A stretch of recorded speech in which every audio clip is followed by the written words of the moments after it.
Jack Hermansson versus Marvin Vettori. There's a little bit more on this fight than you might think. There's a little bit more than has even been speculated by the media. Don't forget, 185 pounds is a mess right now. It's a mess in one regard. The champion has left with a question mark of, is the champion returning?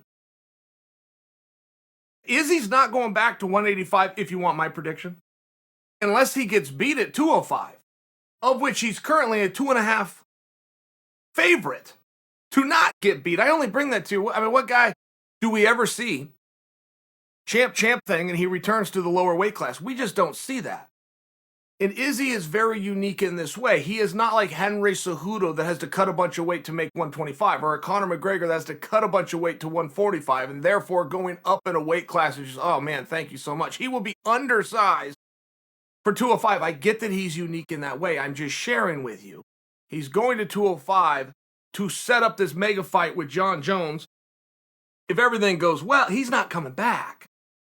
If he does come back, they're going to have to move on with that division by the time he comes back. But that's relevant. It's very relevant to Marvin and Jack.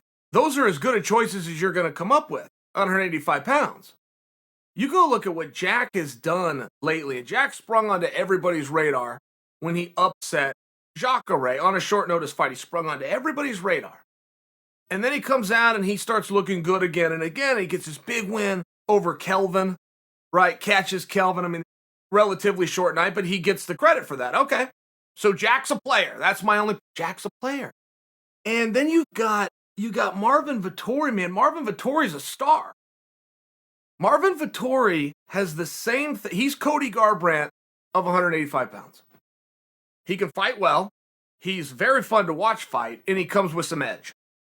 There's a little bit of edge there. And it makes you kind of stop what you're doing. It makes you a little nervous. You gotta watch yourself when Marvin's around. He's a rough guy. Fun.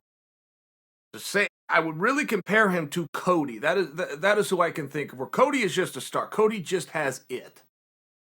Cody has shown that he has it, and that's a proven quantifiable fact. With Marvin, okay, it's not proven yet, but I'm gonna predict it for you. And I don't think you're gonna disagree with me. But it's very relevant when you're looking for new faces at 185. Jack with a win here in conjunction with his win over Kelvin, other good wins all the way back to Jacare, is going to have rankings, will be supported with the integrity of the sport and putting the best guys in there. I'm talking about if Izzy doesn't come back. I'm talking about if this belt is vacated, and it will be in some fashion. At a minimum with an interim championship, and they might just say to hell with it, undisputed championship. They're going to have to get there at some point. So when you're looking for new guys, Jack's going to have a lot behind him in terms of paper, particularly with a win here. But then you got Marvin, and there's something special there. There's something special there. Not to mention he comes with a story to remind you guys of Marvin Vettori.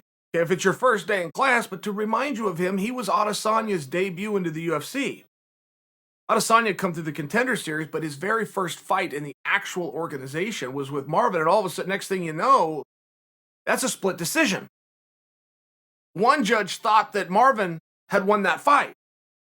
In addition to that, Marvin had laid out the blueprint for the belief on how you were going to beat Adesanya, was to take him down and keep him there. That ended up backfiring. Turned out Adesanya also learned from that fight and got a whole lot better. Set that aside. That's pretty damn impressive. And that's the only guy ever where a licensed judge says, you win. You won. You beat Izzy. Very impressive. So he's also going to get a level of credit, psychologically speaking, with the organization, with Dana. With Dana himself is going to respect that Marvin is stepping in on short notice against the Joker, 5-round main event on ESPN. He's going to respect that. Should he also be able to beat Hermansson, he's going to get rewarded for that. Does that go into a title fight? Yeah, maybe. You know what? Yes, maybe. Maybe. If Marvin went out, a lot of it would depend on how he won, how he looked.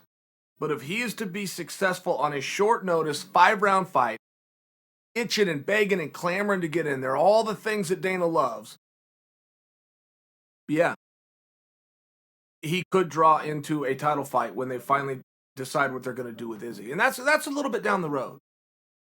I mean, don't forget, if we are to look at history of the champs and the guys that go up, even if history says they don't go back, so let's get on with it, you don't do that before the match. It's the marketing of the entire match. It's champion versus champion. You would lose that marketing arm if you stripped a guy. Why would you possibly do that with the power of the pin? You're going to cost yourself a major marketing opportunity with the power of the pin. You're not going to do that. I only bring that to you because that fight is still a couple months down the road. I believe it's targeted. I'm talking about Blachowicz versus Izzy. I think it's targeted for February. It might even be targeted for March. Point being, Izzy's going to have that belt for a minute. But if and when they have to get on with that division in some fashion, I mean, it's contender season. There's plenty of other good names out there. Whitaker hasn't all of a sudden disappeared. Till hasn't all of a sudden disappeared. Jacare is always going to matter. Weidman's always going to have a say in it. I'm just offering for you that as far as big 185-pound fights goes, as far as a guy with a very impressive record in Jack, as far as a guy with absolute star potential in Marvin, I think there's a little bit more on this fight than some people might understand.